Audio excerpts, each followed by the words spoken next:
There we go. Hello, this is my first time here, so bear with me while I read a short story.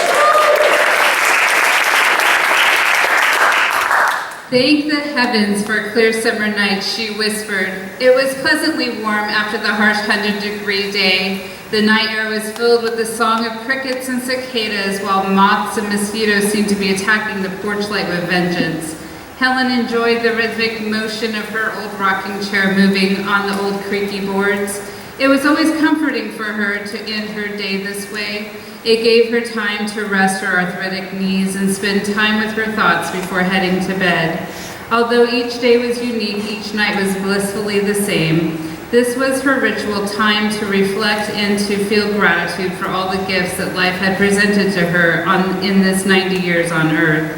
Her husband, Roy, his brother, Charlie, and their father, Henry, built this house 70 years ago. It was still beautiful, and Helen couldn't imagine calling any other place home.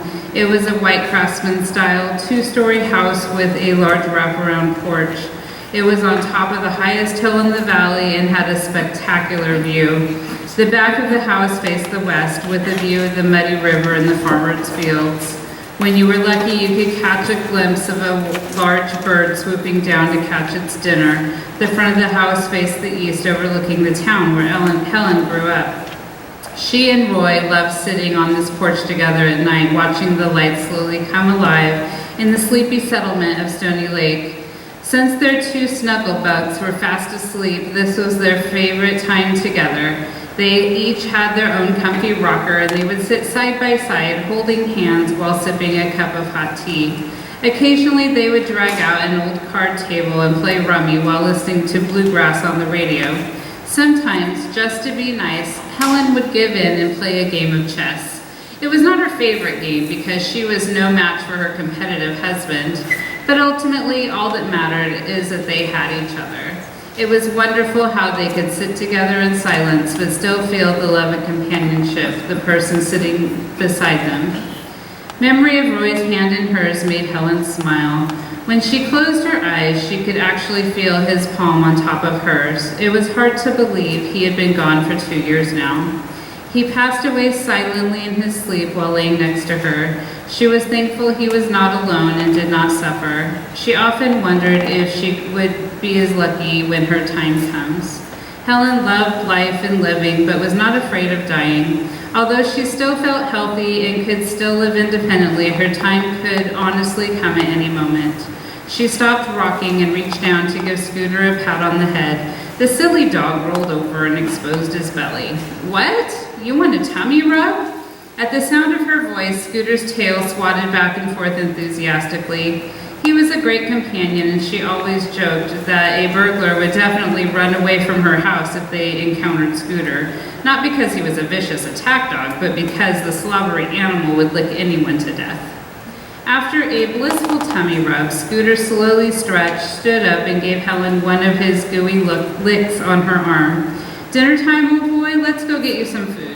They both waddled into the house, screen door slamming behind them. They made their way to the pantry, and Scooter gobbled down his food, slobber dripping to the floor. That dog knew how to fully savor any food that crossed his lips. After feeding Scooter, Helen meandered into the kitchen to start a tea kettle for one more cup before bed. She glanced out the kitchen window and looked at the silhouette of their beautiful old oak tree.